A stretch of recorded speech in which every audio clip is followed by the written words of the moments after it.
Okay, so I'm going to take it from... Yeah. So I'm going to take it from here then. All right. Well, we're all ears. Okay. I'll just take it from this slide then. I'll just skip the others. Okay, I'm just going to try and explain the different types of perspective, because perspective is actually just art-based. But the art-based perspective is literally interpretation of that you're seeing. Many people don't know that you get more than 1 point observation for perspective. The four major ones are that the vanishing point to horizon line. It's what changes your perspective view. That looks sort of like this. You see, it's just got one vanishing line into the horizon.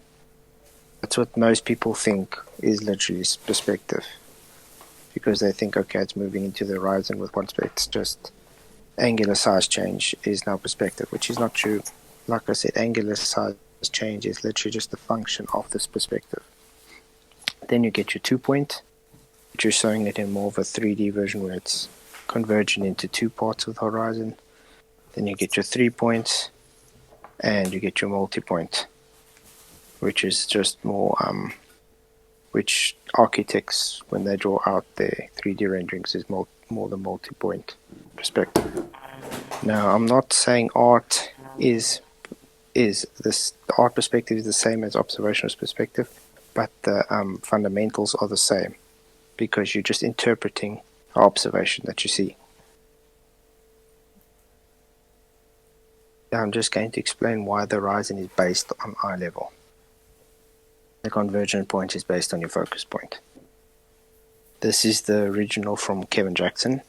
I just made one in a vertical line just to show you. Your focus point is on Blackpool Tower, and your line of sight, your horizon, is that red line, which people see as the apparent horizon. The lines from your standing point is always all converging to that focus point. This would be your single focus point on your field of view. Then again, oh, now it's freezing.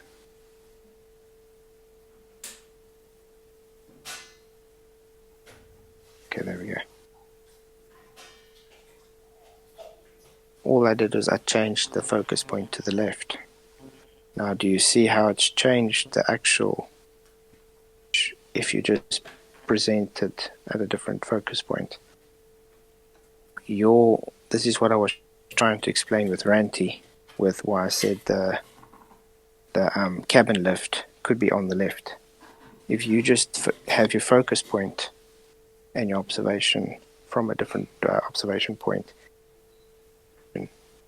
due to your perspective. So you can't really say line of sight there is saying it's on the right or the left. It's all just due to your perspective angle. The elevation changes the angle limit. From what Bev and his son took while they were sitting and doing their time lapse. I'm just trying to show you how your elevation changes the horizon line towards the observation point.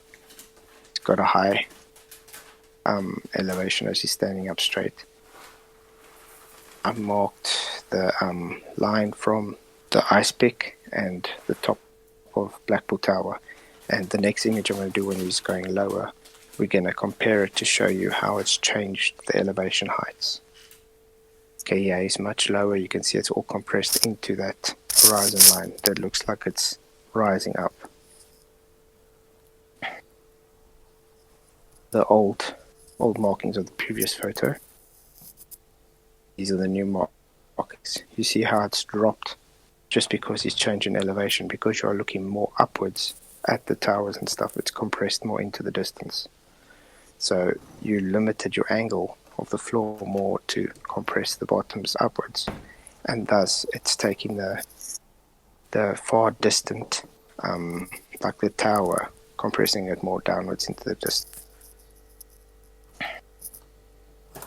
The ground is always the largest angle. This is why you have your bottom obstruction, and as you always are always closest to the ground relative to your observation, that will always be the largest angle.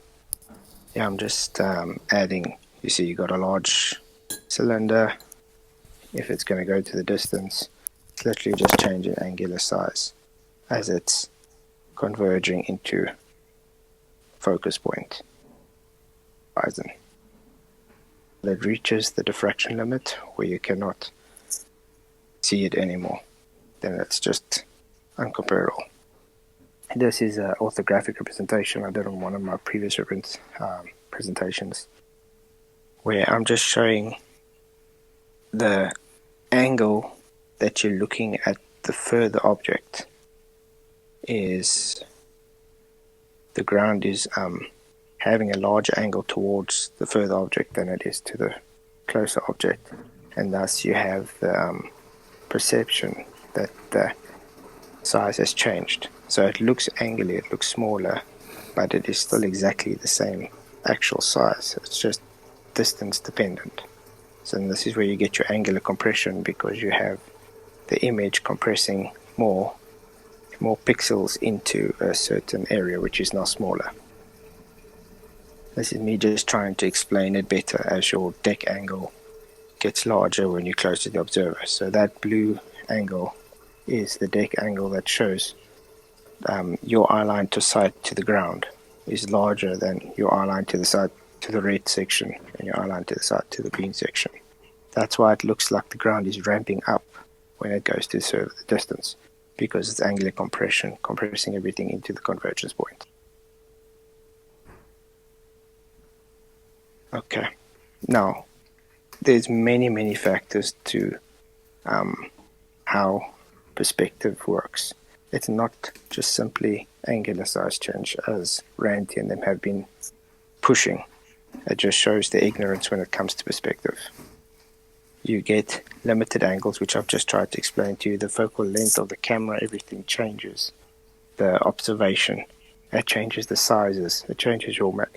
Everything changes the actual observation you're looking at. The weather, the temperature, the density of the air, wind, mirroring, and dirt, etc. I don't think I need to explain that, because we've all gone through this. We know how mirages work and stuff. Well, I hope so. If I have to explain that, it's going to be another hour. Elevation change, just as I demonstrated before, your elevation changes, how it gets compressed into the distance, and how you observe a focal point. The distance changes its size, your reference point, and as well the lighting. Even the lighting changes how you see the objects in the distance. This is the original, and here I've posted this picture on top that you just saw in the previous slide. This was taken by a community in Southport that actually, this isn't a new debate of this pictures actually, because they actually like taking photos of Blackpool from Southport, believe it or not. And this is a picture on one of those blogs. I'm going to take it now, and I'm going to show you. I've actually set it up over Blackpool. I'm just going to change its opacity to show you how different it is. See there, the height of the Blackpool Tower has changed, but the height of the toothpick are the same, and of the roller coasters. The mountains have also changed, just because it's due to many factors. It could be the weather, it could be the focal point, it could be the angular resolution it could just be his elevation. It could literally just be his observation point. And I've taken it again. I've taken Ranty's image with Bev's, and I've tried to overlay it to show you mountain image can also be changed, even though they're at the same locations, just due to, well, those many points that I've laid through to you. This is in one of my previous videos where I'm just showing an orthographic representation and trying to explain to you why you cannot say it is representing perspective, and I hope it's getting through to you now, because none of this takes temperature into account. None of this takes the compression into account. It doesn't take any limited angles into account. It literally just takes angular size or actual size from the observer, and it puts a line through. Nobody sees in orthographic view, and thus you can put all the angular sizes you want. It's not going to make it perspective at all, because perspective is from a front-on view, how you perceive a focal point converging into a distance.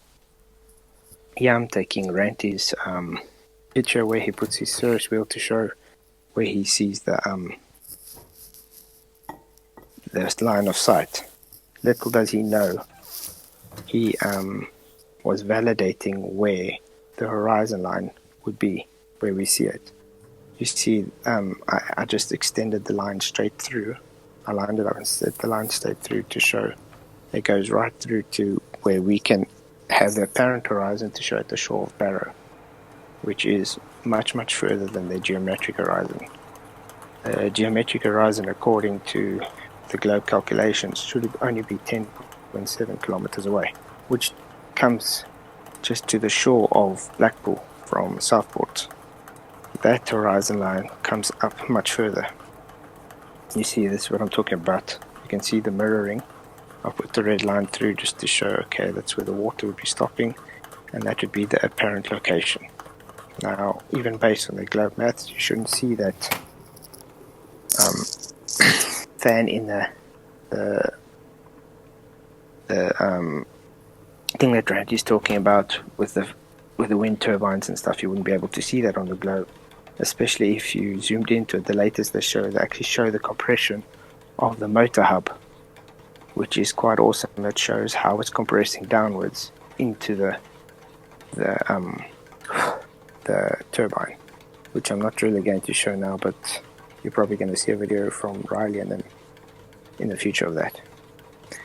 Now I'm just placing to show you where on the left it's 10.7 k's from the observer. That is what globe horizon should be on, according to the globe math.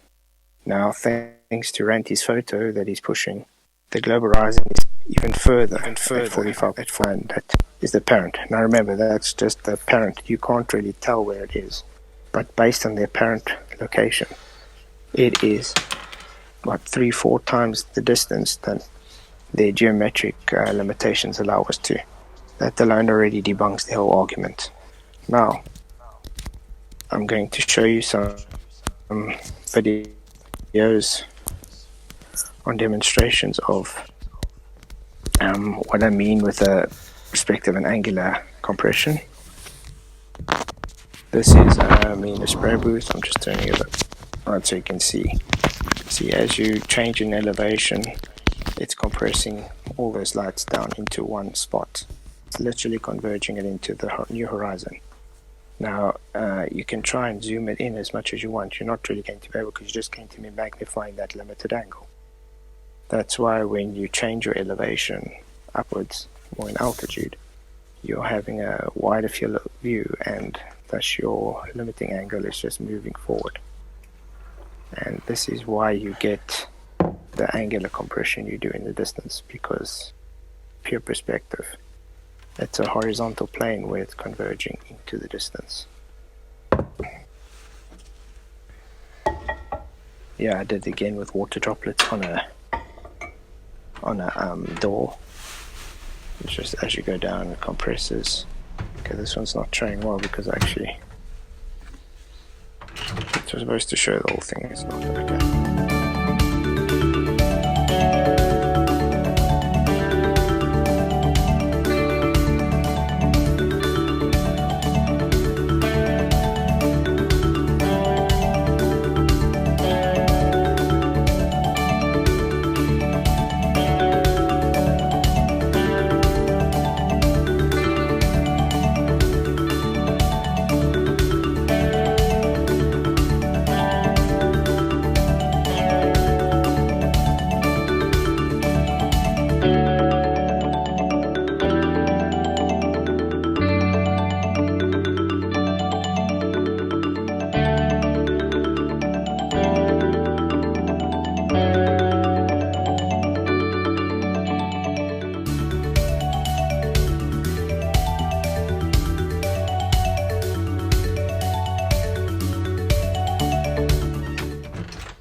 this one is from the Skyfree. It's 2 buttons on the floor. This is just showing the optical effects caused by the refractions and stuff with cold air coming in over the breezing of it. How it's pushing that rear button down more into the floor. How it's compressing it. And this is exactly what we see on the photo with the mountains in the back. Why it appears to be lower. Because cold air is denser and it's pushing downwards. And it's compressing the image further with the distance. So it's just making the effect of perspective. Or yeah, you can see it as it's coming in. You're going to see it starting to compress downwards into the horizon.